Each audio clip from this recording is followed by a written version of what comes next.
What causes a hex fastener to get rounded out? To demonstrate this, we're going to start out with a standard hex tool on a rusted hex fastener that is not damaged, and we're going to tighten it down to the limit. So with a standard hex tool, it's going to push outwards on this hex fastener as it has 6 points of contact, and it's putting all that pressure on the corners. You can see it is starting to slip there, spreading out this hex fastener, and eventually it is going to round it out.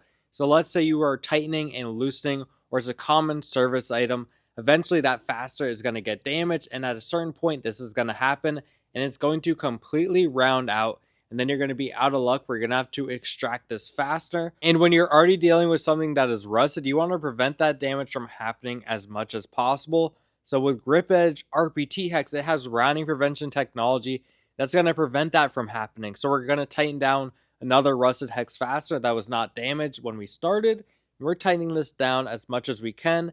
And with our technology, it prevents the damage from happening. It has relief angles and relief grooves. So compared to putting all that pressure on 6 points of contact, we're splitting it up. So you're grabbing onto the flats of that fastener, which allows you to apply more grip to the fastener. So with our tool, you can apply up to 50% more grip on brand new hex fasteners and up to 400% more grip on damaged hex fasteners. We were able to tighten this hex fastener down a lot more than the standard hex. This pump is around 150 to 200 pounds, and we're able to completely lift it up while trying to tighten it down. So this is going to save you time on the job, prevent your fasteners from getting rounded out, and this is the difference between a GripEdge RPT Hex and a standard hex.